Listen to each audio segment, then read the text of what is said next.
तो नमस्कार मेरे प्यारे साथियों। आज बात करते हैं फिजिकल पर, क्योंकि अब आप सभी के फिजिकल कभी भी हो सकते हैं, 10 दिन बाद, 20 दिन बाद, 1 महीने बाद। तो फिजिकल के लिए इस वीडियो को बनाने का और अपने एक्सपीरियंस को शेयर करूंगा मैं आपके साथ कि फिजिकल में अब आपको क्या करना है।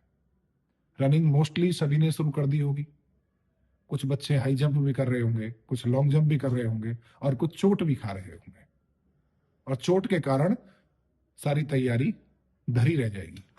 तो आज उसी को मद्देनजर रखते हुए इस वीडियो को बनाने का मकसद है कि आपको फिजिकल में क्या करना है और क्या नहीं करना है। तो सबसे पहले बात करेंगे रनिंग को लेके, और रनिंग से पहले गुजारिश करूंगा आप सभी से, अगर आपको जानकारी अच्छी लगे वीडियो पूरी देख लें, तो चैनल को सब्सक्राइब करें और अपने साथियों के साथ भी शेयर करें, ताकि मुझे भी मोटिवेशन मिले और मैं अच्छे कंटेंट बनाने की कोशिश में अग्रसर रहूं। तो बात है रनिंग की। तो साथियों, रनिंग 1600 मीटर की आपकी, और 1600 मीटर की रनिंग 6 मिनट के अंदर आपको खत्म करनी है। और जो एक्सर्समैन साथी होंगे उनका एज के अनुसार अलग अलग समय दिया जाता है, क्योंकि इसमें अंडर 35, ओवर 35 और ओवर 40 के लिए अलग अलग समय दिया जाता है। तो जो नए बच्चे हैं, ये खासकर उनके लिए जो नए बच्चे हैं, क्योंकि गलतियां नए से होती हैं। जोश होता है, होश नहीं होता, और जोश और होश का होना ही कामयाबी की निशानी है। तो रनिंग 1600 मीटर की है, तो उसको एक सिलसिलेवार तरीके से आपको करना है। सिलसिलेवार तरीका जैसे कि मुझे 1600 मीटर की रनिंग करनी है, तो मुझे अपनी प्रैक्टिस 2 किलोमीटर और 2.5 किलोमीटर से ज्यादा की नहीं करनी है। अपने शरीर को रनिंग स्टार्ट करने से पहले थोड़ा वार्म अप करना है। शरीर के अंदर फ्लेक्सिबिलिटी को बढ़ाने के लिए कुछ नॉर्मल एक्सरसाइज करनी है, जिससे बॉडी के पार्ट्सों को गर्म किया जा सके, ताकि रनिंग जब आप अपनी स्टार्ट करते हो तो उस समय आपके शरीर में कोई नुकसान ना हो, कोई इंजरी मसल रिलेटेड या बोन रिलेटेड ना हो। क्योंकि अक्सर देखा गया है कि बच्चे जब बिना किसी गाइडेंस के रनिंग करते हैं, ज्यादातर सिर पेन हो जाता है, और जो कि सिर पेन एक बार होने के बाद में इतना आसानी से नहीं जाता, लंबे समय तक टिक जाता, क्योंकि हड्डी में स्वेलिंग, मसल के अंदर स्टिफनेस हो जाती है। तो रनिंग से पहले अपने शरीर को हल्का गर्म करें। हफ्ते में शेड्यूल बनाएं कि अगर मुझे हफ्ते में 5 दिन रनिंग करनी है, तो उस 5 दिन रनिंग में मुझे 3 दिन रनिंग रिलैक्स रनिंग करनी है। अपना टारगेट कि मुझे 2.5 किलोमीटर दौड़ना है, 3 किलोमीटर हल्की रनिंग करें, और हफ्ते में 2 दिन अपनी एफर्टफुल रनिंग का टेस्ट लें, टाइम लगाएं कि मैं क्या 6 मिनट के अंदर अपनी इस 1600 मीटर की रनिंग को कर पा रहा हूं या नहीं। जूते बहुत बड़ा रोल प्ले करते हैं। बहुत से बच्चे नंगे पैर पक्के रोडों पर प्रैक्टिस करते हैं। अगर कहीं कच्चा ग्राउंड है, वेल एंड गुड। अगर किसी को रोड पर प्रैक्टिस करनी है, तो अच्छे कंपनी के जूते पहने, जो कि रनिंग स्पेसिफिक होते हैं।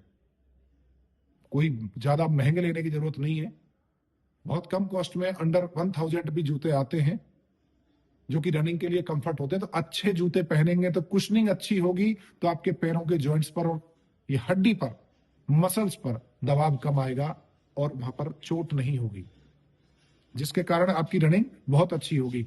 तो हफ्ते में 1 दिन या 2 दिन अपने समय को चेक करें।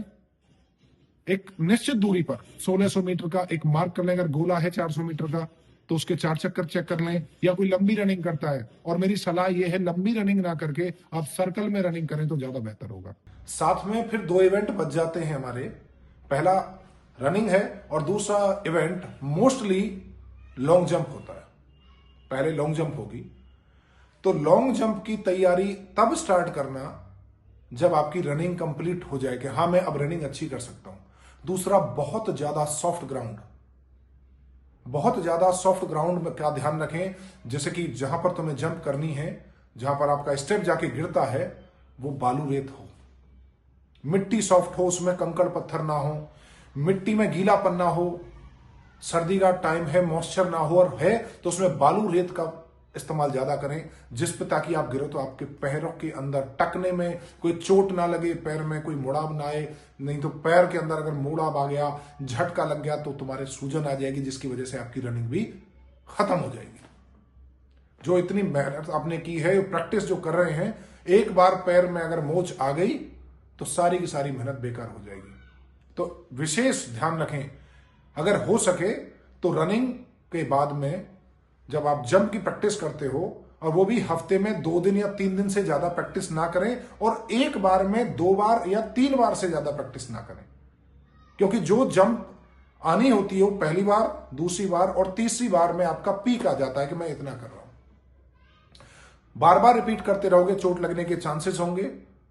और दूसरा, आजकल टकने के ऊपर चढ़ाने के लिए अच्छी ग्रिप्स आती हैं, हो सके तो जंप के दौरान उन ग्रिपों का इस्तेमाल करें, ताकि वो टकने को जकड़ के रखती हैं, मुड़ने के चांसेस कम हो जाते हैं, जिससे चोट नहीं लगेगी।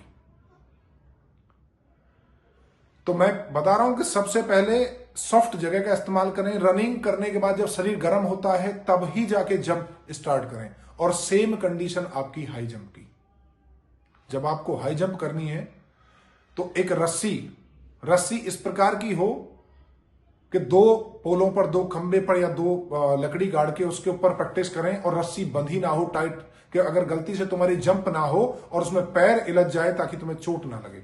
अगर पैर इलझे तो रस्सी गिर जाए, उसको इस तरीके से हैंग करें या साथियों से पकड़वा के रखें ताकि प्रेशर आने पर वो आगे गिर जाए। उसमें भी अपने 2 अटेम्प्ट या 3 अटेम्प्ट से ज्यादा अटेम्प्ट ना करें, क्योंकि पैर मुड़ने के ज्यादातर चांसेस होते हैं हाई जंप में, क्योंकि बंदा अपना एफर्ट लगाता है। हर किसी को एंगल नहीं पता होता। कोशिश करें स्ट्रेट ना जाके, जब आप हाई जंप कर रहे हैं तो स्ट्रेट ना जाके थोड़ा सा एंगल में जाएं, और एंगल से आप गिरें। और जहां भी आप गिरने वाला स्थान है वो पूरा बालू रेत, बहुत ज्यादा सॉफ्ट मिट्टी होनी चाहिए, रेगुलर उसकी खुदाई करें। अगर आप इन सब बातों का ध्यान रखेंगे तो आपके फिजिकल में कोई बाधा नहीं आएगी। साथ ही अच्छी डाइट लें, नहाएं, हाथ पैरों की अच्छे से मालिश करें, ताकि आपके अंदर स्ट्रेंथ बनी रहे। अच्छी डाइट लें। अगर गलती से किसी को सिन पेन हो जाता है तो कोई मूव वगैरह लगाने की जरूरत नहीं है, डॉक्टर से कंसल्ट कर लें और बर्फ की सिकाई करें, आइस पैक खरीद लें, आइस पैक से सिकाई करें, क्योंकि आइस पैक से ही रिलीफ मिलता है और किसी चीज से नहीं मिलता है। मुझे भी हुआ था, मैंने भी वो प्रैक्टिस की है और उससे मुझे भी आराम मिला। सिन पेन मोस्टली बच्चों को हो जाता है क्योंकि हम ध्यान नहीं देते। इसी वजह से इस वीडियो को बना रहा हूं कि जो गलतियां मुझसे हुई थी या मैंने जिन चीजों पर मैंने सफर किया था वो आप लोगों के साथ ना हो। तो मेरी गुजारिश है और मेरा मकसद है कि आप इस वीडियो को देख के इन सब बातों पर ध्यान रखेंगे और अपना फिजिकल अच्छे से क्लियर करेंगे। भगवान से दुआ है कि आप सारे साथी दिल्ली पुलिस में ज्वाइन हो, आपके घर में भी खुशी आए। इसी के साथ जय हिंद, जय भारत।